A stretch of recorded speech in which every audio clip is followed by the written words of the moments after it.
Buenas tardes a todos y a todas los que hoy nos acompañan en este encuentro, en el marco de la celebración nada más ni nada menos que de los 100 años de recorrido institucional de nuestra facultad. A todos los integrantes de nuestra comunidad académica, al equipo de gestión, a la vicerrectora de nuestra universidad, que está en representación del señor rector de la Universidad Nacional de Entre Ríos.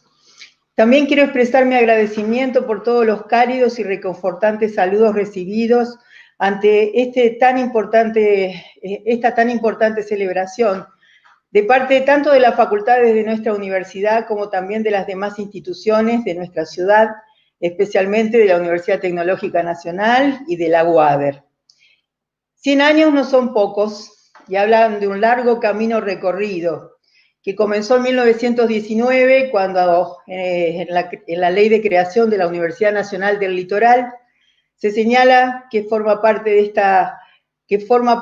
esta noble institución la Facultad de Ciencias Económicas y Educacionales, con asiento en la ciudad de Paraná, cuya organización se hará sobre la base de las escuelas nacionales de la nación que existen en esa ciudad, haciendo especial referencia a la Escuela Normal, ¿no?, creada en 1870. Al año siguiente, justamente el 8 de septiembre de 1920, ante un grupo de profesores y alumnos, se declaran iniciadas las tareas en nuestra facultad, que luego formaría parte de nuestra querida Universidad Nacional de Entre Ríos a partir del año 1973. En el año del centenario de su creación y con el orgullo de haber honrado esta tradición pedagógica que desde 1870 ostenta nuestra ciudad de Paraná, a partir justamente de la Escuela Normal, la comunidad de la Facultad de Ciencias de la Educación hace llegar su saludo y gratitud a quienes como docentes, personal administrativo y de servicios, alumnos y alumnas, graduados y graduadas y autoridades también, hicieron posible sostener aquellas tradiciones, extendiendo sus horizontes de conocimiento e investigación hacia el campo de la educación, la comunicación y la cultura, reafirmando nuestro compromiso con la universidad pública, gratuita e inclusiva.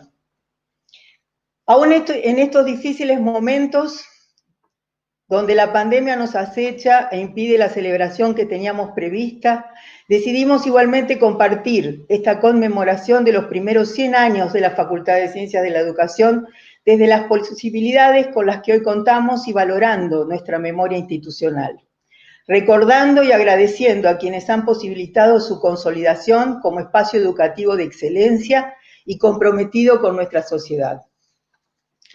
En este marco es muy significativo para nosotros contar hoy con la presencia de la doctora Adriana Puiggrós, no solo en su calidad de referente de la educación a nivel nacional y latinoamericano, sino como docente e investigadora, además de una amplia trayectoria académica y su importante desempeño en diversos cargos de gestión pública.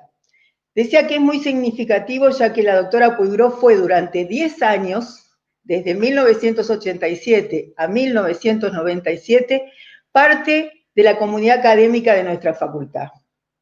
Durante ese periodo se desempeñó en el área de investigación, en el Departamento de Pedagogía Universitaria y como docente de grado y posgrado. Aportó especialmente a la consolidación de las primeras propuestas del posgrado en nuestra facultad y también dirigió el Centro de Investigación en Educación y Prospectiva, que después permitió consolidar una línea de investigación que duró durante mucho tiempo y sigue estando presente dentro del Centro de Educación y Prospectiva, que todavía se mantiene muy activo. Durante su paso por la Facultad de Ciencias de la Educación y entre tantas otras iniciativas que pudo concretar, propició la integración de nuestra facultad al programa Alternativas Pedagógicas y Prospectiva Educativa en América Latina, APEAL, del cual fue fundadora en 1980 la Universidad Autónoma de México y núcleo a universidades del país y del extranjero. Fruto de esta participación, equipos de docentes y estudiantes de nuestra facultad aportaron al trabajo de investigación que reflejó posteriormente en algunos de los volúmenes de la serie Historia de la Educación Argentina, que fue proyectada en 8 tomos desde el equipo de APEAL. También dirigió el programa de Historia de la Educación en las Provincias, que coordinó con el profesor Edgardo Sana. Mucha historia en la facultad.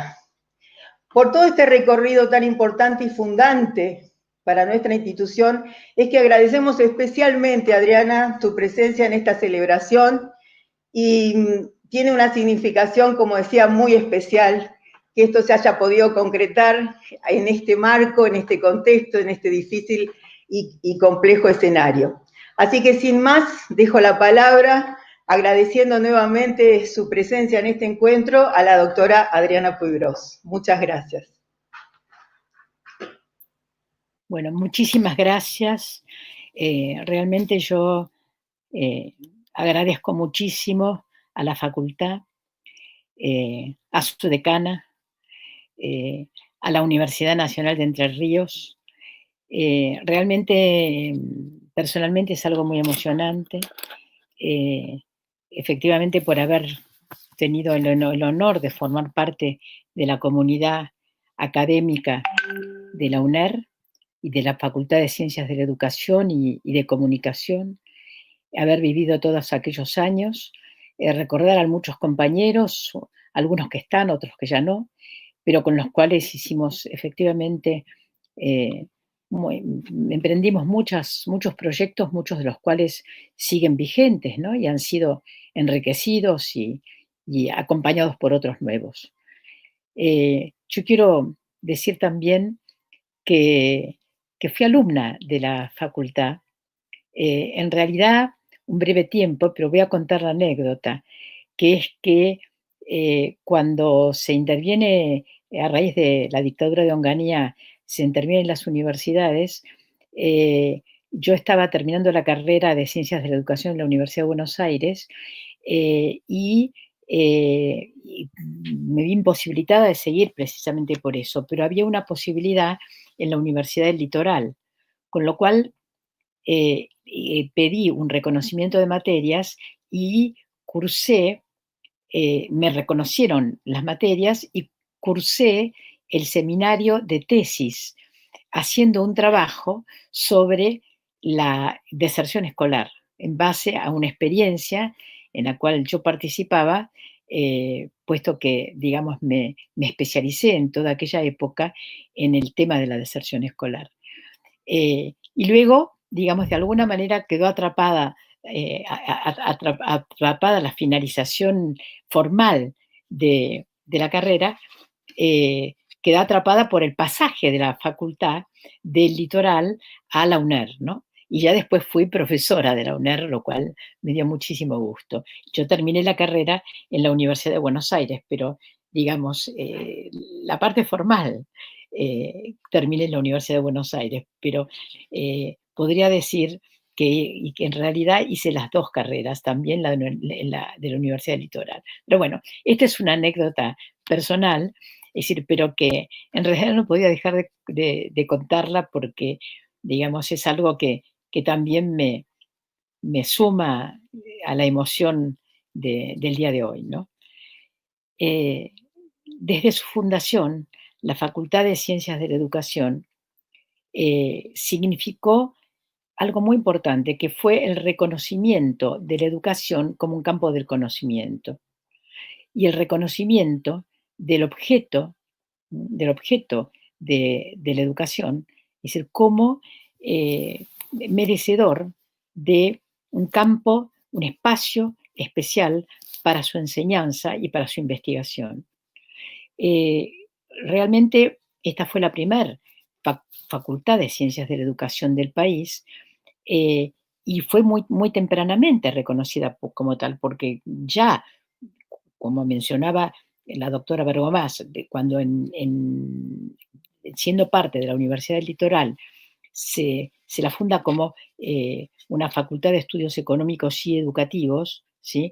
Ya en ese momento se está pensando en un espacio específico para la enseñanza y la investigación en educación. Por otra parte, hay algunas cosas que vale la pena recalcar, como por ejemplo el hecho de que siendo la Universidad del Litoral la primera universidad fundada después del movimiento reformista, Es decir, realmente es la universidad hija del reformismo, ¿no? Es decir, que es un espíritu que siempre va a predominar en la Universidad del Litoral y que va a ser heredada por la Universidad Nacional de Entre Ríos. Con lo cual, digamos, creo que es muy importante verlo como, digamos, algo que está en el ADN, que el hecho de que haya sido fundada durante el gobierno de Irigoyen es muy importante, ¿sí? Y también la otra cuestión que es muy importante es que ya en aquella época la Universidad del Litoral tiene 3 sedes, la de Santa Fe, la de Rosario y la de Paraná, o sea, adelantándose muchísimo a lo que muchas décadas después iba a ser la manera de crecimiento de muchas universidades, ¿no? Ahora, yo creo que vale la pena el recalcar el espíritu reformista por lo siguiente, porque lo que quisiéramos recalcar es que la pandemia no afecta las banderas de la reforma, ni la gratuidad del peronismo, es decir, ni la gratuidad que el peronismo establece para las universidades. Me parece que cuando nos preguntamos cómo va a ser la educación después de la pandemia, esa pregunta que se repite, que muestra una preocupación, que muestra, digamos, posturas distintas, algunos que piensan que no va a cambiar nada, otros que piensan que va a cambiar todo. Es decir, lo que nos gustaría plantear es que seguramente van a cambiar muchas cosas, pero que hay principios, ¿sí?, que no tienen por qué ser afectados, que no solamente no van a cambiar, sino que tenemos que subrayar. Por eso voy a decir esto como un prólogo a lo que voy a desarrollar después. Entonces, en este prólogo quiero acentuar que la libertad de cátedra, que la autonomía responsable, como ha marcado tantas veces el Consejo Interuniversitario Nacional, el cogobierno, la gratuidad de la educación superior, ¿sí?, así como la modificatoria de la Ley de Educación Superior, votada en el 2015, es decir, no cambian por la pandemia, sino que al contrario son principios que hay que reforzar. Justamente son principios en los cuales hay que sostenerse durante y después de la pandemia. Cuando me refiero a la modificatoria del 2015, es la modificatoria de la Ley de Educación Superior vigente, es decir, que establece la responsabilidad principal del Estado, la gratuidad de la educación superior, el ingreso irrestricto eh, promoviendo cursos de nivelación y de orientación vocacional, la rendición de cuentas por parte de las universidades, y sobre todo la no comercialización o mercantilización de la educación superior. Eh, bueno, dicho este prólogo o introducción, me gustaría referirme a una situación más general. Eh, Quiero decir a la situación internacional que vive la Argentina, que vive nuestra región. La Argentina es una región estratégica, por eso es que vienen a la Argentina por los acuíferos, por las riquezas mineras, por las riquezas agropecuarias, que vemos avanzar intereses financieros, ¿sí?, sobre el campo educativo, ¿sí?, sobre las universidades públicas. Vemos avanzar eh, eh, la tercerización, vemos avanzar como funciones de la universidad y de la educación pública son de alguna manera son tomadas por sectores privados, ¿no? Y en ese sentido es que nuevamente mm, el término autonomía se refuerza, como decía antes, el SIN lo ha recalcado hablando de autonomía responsable, ¿sí? Y la idea de autonomía se refuerza porque nos encontramos frente a la necesidad de recalcar que la autonomía no solamente debe ser pensada, como fue pensada en 1918, respecto a los gobiernos de turno, sino respecto al mercado. Al mismo tiempo, creo que las universidades se han sostenido, mm, las universidades nacionales se han sostenido durante los últimos 20 años, ¿sí? Han sostenido la campañas de desprestigio, ¿sí?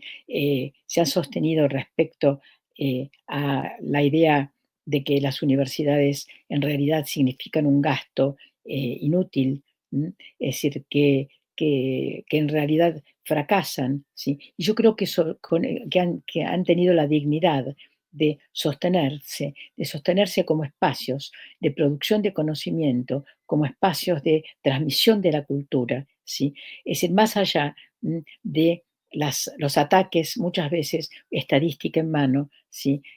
Estadísticas construidas con criterios diversos, con los cuales a veces uno no coincide y no coincide qué es lo que se valora, ¿sí? Y qué es lo que se desvalora, ¿no? Pero quiero subrayar además otra enorme virtud de las universidades nacionales. Eh, Esta virtud tiene que ver con el tema del federalismo, un tema que es absolutamente central, un tema que ha recalcado el presidente Alberto Fernández, es decir, la necesidad de tener un país federal. Y en ese sentido, las universidades juegan un papel importante y su autonomía ha permitido el fortalecer regiones, el fortalecer provincias, ¿sí? El fortalecer comunidades intelectuales, comunidades de científicos en el país desde el norte hasta el sur. Yo creo que las universidades son un baluarte eh, frente a el centralismo porteño y el problema que se repite a lo largo de nuestra historia, que es la confrontación entre la debilidad estructural de muchas provincias y, digamos, la concentración de la riqueza digamos, no quiero decir, estoy dudando qué palabra decir, puesto que no quiero hablar en contra de los porteños, sino que estoy recalcando la concentración de capitales, en todo caso, sí, es decir, en esta región, en la región donde yo vivo, ¿no?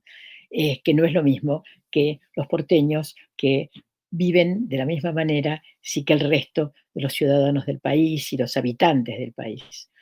Pero sí, entonces, las universidades y el conjunto de instituciones de educación superior, también los institutos de formación docente, los institutos de formación técnica, ¿sí? Constituyen eh, puntos muy importantes de sostenimiento del federalismo. Y si queremos avanzar hacia un país federal, tenemos que pensar al federalismo y en particular al federalismo en educación de una manera nueva, ¿no? Y el federalismo en educación, yo diría que es el tejido de una trama que articule intereses provinciales, regionales, con los de orden nacional, entendiendo que la nación, ¿sí? No es nación igual a capital de la República, ni tampoco es la suma de las provincias, sino que es un nuevo sujeto, un sujeto que se compone por el conjunto, ¿no? Lo mismo cabe para el sistema educativo nacional. Por eso es necesario sostener un sistema de educación superior y no retroceder hacia el aislamiento de las universidades y de las instituciones, las otras instituciones de educación superior. El aislamiento de las instituciones de educación superior debilita regionalmente, debilita localmente, pero también debilita nuestra soberanía.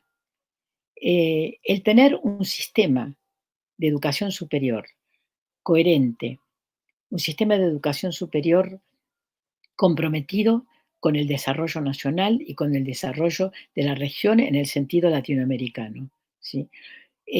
Coordinado, acorde, ¿sí? Con otros sistemas de otros países de América Latina, es algo que fortalece la soberanía. Este es un primer punto que quiero plantear después de aquella introducción. Un segundo punto es el siguiente. Eh, el avance tecnológico ha sido muy complejo. Ha sido muy complejo porque uno podría decir que fue de alguna manera desigual, ¿sí? Y que se han combinado, estoy usando una vieja categoría, pero que volvió a mi lenguaje porque me parece que es adecuado para lo que está ocurriendo en esta época. Entonces, tenemos un desarrollo tecnológico desigual y combinado, en donde usamos viejos aparatos al mismo tiempo que estamos conectados por Zoom. Y la pandemia ha acelerado este proceso, ha acelerado afortunadamente, ¿sí? Es decir, el aprendizaje tecnológico, ha acelerado el aprendizaje tecnológico y en ese sentido, y algo mencionaba Gabriela Bergomás hace un rato, es decir, los docentes han salido de una manera admirable, ¿sí? Es decir, a aprender la tecnología, a utilizar la tecnología y encontrando una maravillosa respuesta por parte de los alumnos, ¿no? Porque podría haber ocurrido lo contrario, ¿no? Podría haber ocurrido, es decir, que eh, hubiera existido una actitud cansina y de no asumir la responsabilidad por parte de unos y otros y haber esperado, haber transitado de cualquier manera este año, y no es lo que ocurrió. Lo que ocurrió es que hubo una fuerte respuesta por parte de los docentes de todos los niveles, por parte de las universidades, ¿sí? Y por parte, digamos, de las autoridades universitarias y los funcionarios, los profesores, poner el esfuerzo de poner en marcha sistemas virtuales, ¿sí? Es decir, que en algunos lugares se estaban desarrollando, pero de ninguna manera, ¿sí? Con la magnitud de lo que significa pasar una institución entera, ¿sí? De la presencialidad a la virtualidad, ¿no? Entonces, esto yo creo que es muy importante y que ha sido un esfuerzo muy importante después de 4 años durante los cuales se habían interrumpido los grandes programas comenzados anteriormente. Si el programa Conectar Igualdad no se hubiera interrumpido, a esta altura casi todos los chicos en la Argentina tendrían una computadora y por supuesto la tendrían los docentes. La interrupción de este y otros programas significó profundizar la desigualdad. Ahora, a mí me gustaría pasar, ¿sí? A otro punto, que es cuál es el papel que están jugando las universidades en la pandemia, ¿sí? Es decir, en varios sentidos más. Yo mencionaba un sentido que es el de la virtualización de las universidades. Respecto a esto, quiero agregar algo más. Creo que es muy importante, ¿sí? Que eh, el papel de las universidades que deben jugar en la apropiación de la tecnología para que la tecnología no se apropie de nosotros. Es decir, cuando advertimos, lo cual ya es un conocimiento común y compartido, que que el mercado avanza sobre la educación, tenemos que también advertir que es posible que el mercado avance tanto como para que nosotros quedemos subordinados a las reglas, las leyes, el lenguaje, etcétera, del mercado. Es decir, recientemente tuve oportunidad de compartir un panel con algunos sociólogos que sostenían que esto es inevitable, y que en realidad lo que hay que hacer es adquirir entonces el lenguaje del mercado. Yo creo lo contrario, creo que tenemos tenemos la total posibilidad de que la tecnología sea un instrumento nuestro y no nosotros un instrumento de la tecnología y por lo tanto del mercado. Creo que es posible el hacer esfuerzos por el desarrollo de tecnologías propias. Y enseguida, dentro de un momento, voy a dar algunos ejemplos. Yendo hacia los ejemplos que luego voy a dar, quiero decir que otro elemento que hay que destacar respecto al papel de la que han jugado las universidades en la pandemia es que han prestigiado la ciencia. La ciencia ha adquirido un prestigio, ¿sí? Un prestigio y ha penetrado ese prestigio en el sentido común. Hoy, ¿sí? Gran parte de las personas, gran parte de nuestro pueblo, esperan el resultado de la ciencia y confían profundamente, ¿sí?, en la ciencia, así como aplauden, felicitan y agradecen al personal sanitario, personal que ha pasado por nuestras universidades, que ha pasado por las instituciones de educación superior, ¿sí?, personal que ha sido preparado, ¿sí?, y no precisamente por una pandemia, pero que ha podido reaccionar frente a la pandemia con los conocimientos, con los saberes adquiridos en la universidad o en los institutos de educación superior. Entonces, yo creo que hay que tener muy en cuenta, ¿sí?, es decir, que quienes entienden la necesidad, ¿sí?, la necesidad de cumplir las medidas sanitarias, la necesidad de entre todos, ¿sí?, sostener medidas que permitan enfrentar este enemigo común, también comprenden otra cuestión. Y esa cuestión es la siguiente: el COVID-19 ataca a toda la humanidad, vaciando de contenido las teorías racistas, homofóbicas, machistas y demás racionalizaciones de la opresión de determinados sectores de la sociedad, de las sociedades. Hoy, como bien plantea la Carta de la Tierra, ¿sí?, hoy todos somos humanos, hoy todos entendemos que somos humanos, que pertenecemos a la humanidad. Y también, hablando favorablemente de las universidades, diré que se han abierto muchísimos foros donde hay nuevas discusiones antropológicas, sociológicas y pedagógicas, ¿sí?, acerca, ¿sí?, de este tipo de problemas, en donde, digamos, se abre la posibilidad de un pensamiento distinto. Entonces, creo que en ese sentido, sí, esta actitud positiva de investigadores, de docentes, va a traer, sí, nuevos aportes, ¿sí?, a el pensamiento en las ciencias sociales. Eh, Hay además otro punto que quiero marcar en este balance sobre la actitud de las universidades en la pandemia, que es, va hacia una vieja pregunta, una pregunta que existe desde 1918, que es: ¿qué relación debe haber y hay entre la universidad y la sociedad? Muchísimas veces todos los que estamos acá escuchando debemos haber abordado esa pregunta desde un ángulo, desde otro ángulo, favorablemente, negativamente, etcétera, ¿no? A mí me parece que se han dado pasos muy importantes, que esa es casi una pregunta del siglo XX, y que en el siglo XXI eh, hay avances concretos respecto a la vinculación de las universidades con la sociedad, que pasa básicamente por las universidades sintiéndose parte de la sociedad y no viendo a la sociedad como algo externo, por lo tanto, teniendo un concepto de autonomía como autonomía responsable, ¿no? Yo quiero dar dos ejemplos, o tres quizás. Uno de ellos, ¿sí?, es la experiencia argentina, ¿sí?, eh, sobre el tema de la vacuna para el coronavirus.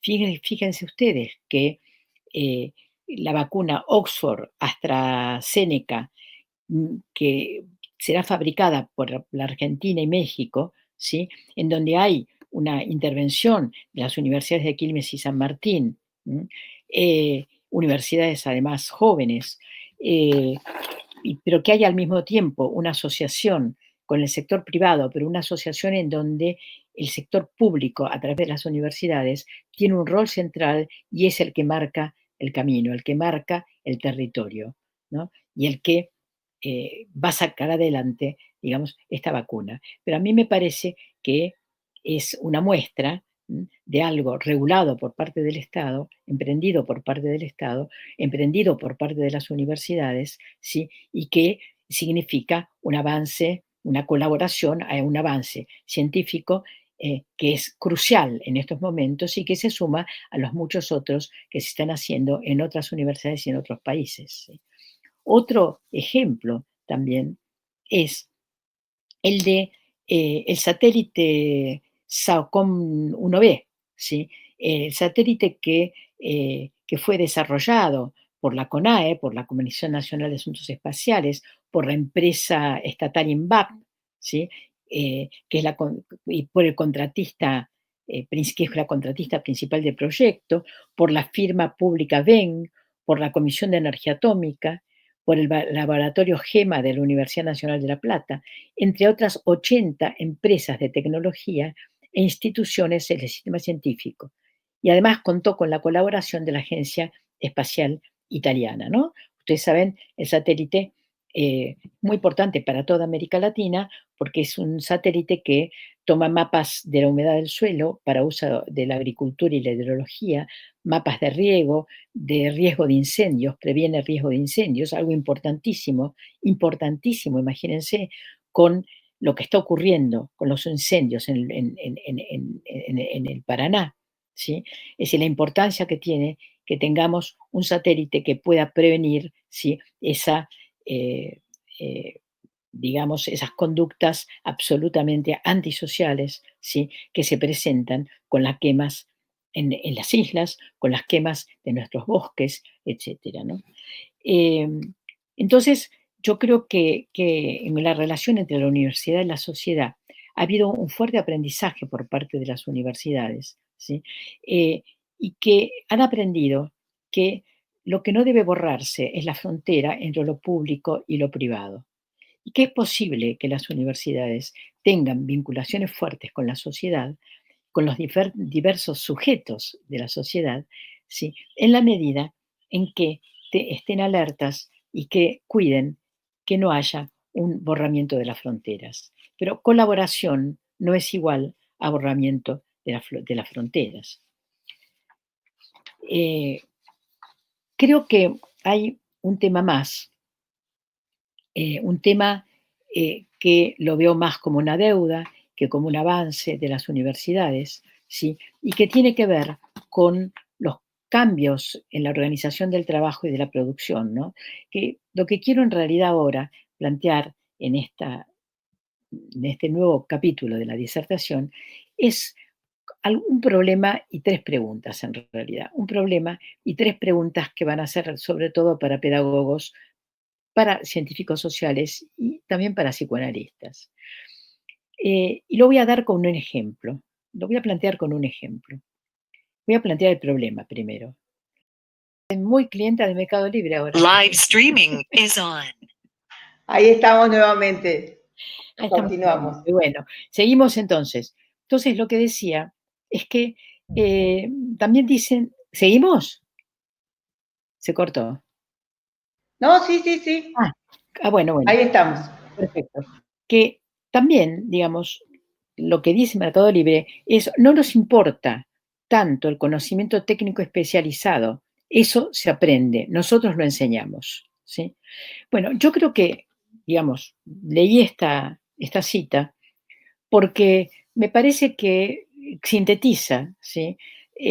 Un reto para las universidades, y plantea un gran problema que me parece que las universidades todavía no han tomado suficientemente, que es cómo formar a los trabajadores del siglo XXI.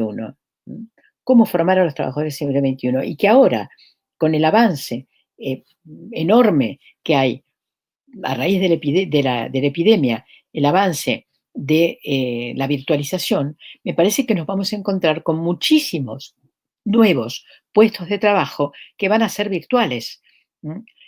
Frente a lo cual creo que tenemos un reto importantísimo que además que consiste en hacernos cargo de esa situación y al mismo tiempo trabajar, ¿sí? Para que, para decirlo muy rápidamente, no se pierda la humanidad, para que no se pierda la presencialidad, para que podamos seguir estando en contacto, quizás por mucho tiempo con los codos y no con los abrazos, pero que las personas podamos seguir estando en contacto, para que siga habiendo comunidad universitaria, para que siga habiendo comunidad de trabajadores, ¿no? Y en ese sentido creo que es algo que deben pensar las universidades, ¿no? Quiero, ya para ir terminando, dejar las 3 preguntas que quiero plantear para pedagogos, decía, científicos sociales y también para psicoanalistas. La primera es la siguiente.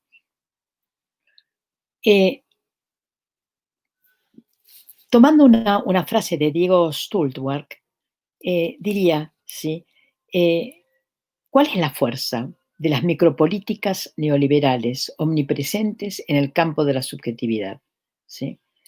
Durante los gobiernos democrático-populares latinoamericanos de la década pasada, las políticas estatales fortalecieron la educación pública, pero al mismo tiempo hubo procesos muy decisivos, ¿sí?, de penetración, ¿sí?, a través de micropolíticas neoliberales en el campo de la subjetividad. Este es un primer problema, más que pregunta, que quiero dejar. ¿Sí? El segundo es el siguiente. ¿Por qué el discurso neoliberal fue eficaz en la conformación de subjetividades en parte de la comunidad universitaria y educativa?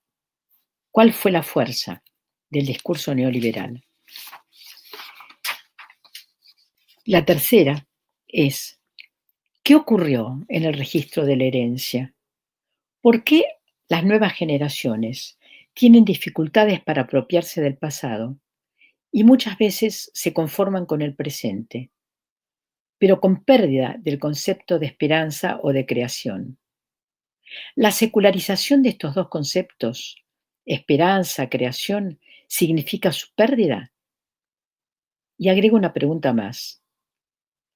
¿Cuán imposible es la educación en el sentido psicoanalítico del término imposible? Tal vez dejó de ser imposible y entonces estamos en un problema, porque la imposibilidad en ese sentido significa el no cierre, significa el que la transmisión de la cultura de una generación a la otra no es cerrada, no es absoluta, sino que deja abiertos muchos caminos para la educación.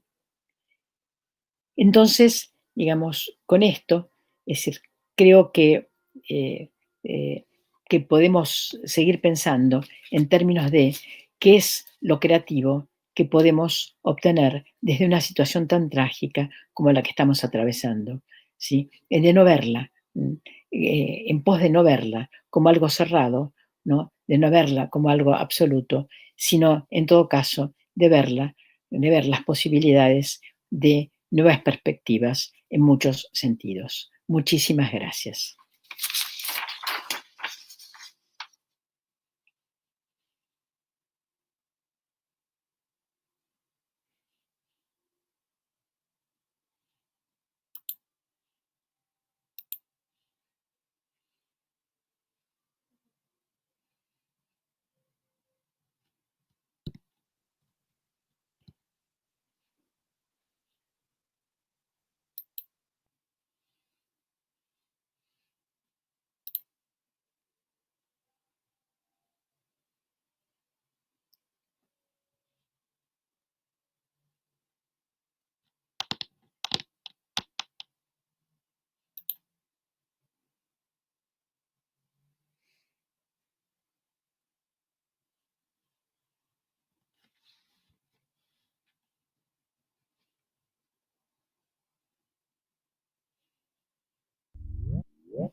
Bueno,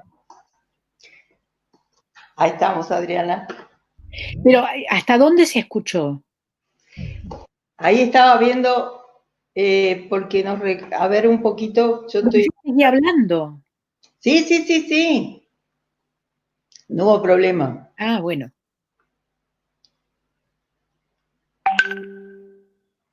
A ver si puedo... O sea, se escuchó hasta el final, hasta que dije gracias. Ahí estamos.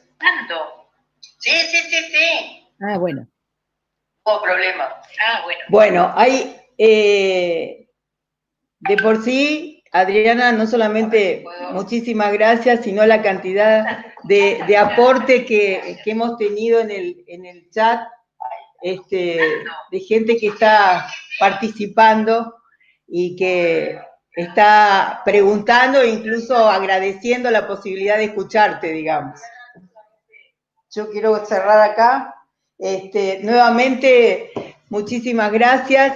Estoy tratando de ver si hay alguna otra consideración desde el chat del YouTube, pero tuvimos cerca de 150 personas escuchando, así que realmente no solamente te agradecemos muchísimo, sino que ha sido muy enriquecedor la posibilidad de escuchar este análisis de la relación que las universidades han tenido en el marco de la pandemia ante todos estos desafíos por los cuales nos tuvimos que apurar, mover y responder de una manera muy, muy rápida. Y por el otro lado, también nos parece muy importante tener estos espacios de reflexión para poder tomar un poquito de distancia y poder,